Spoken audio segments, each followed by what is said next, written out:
ويستعجلونك بالعذاب ولولا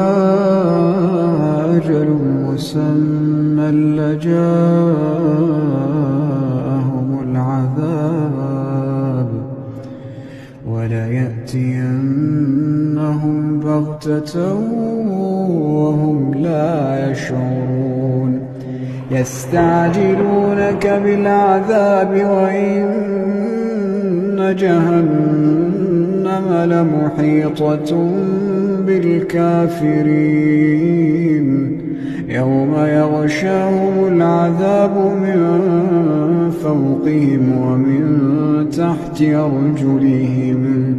ويقول ذوقوا ما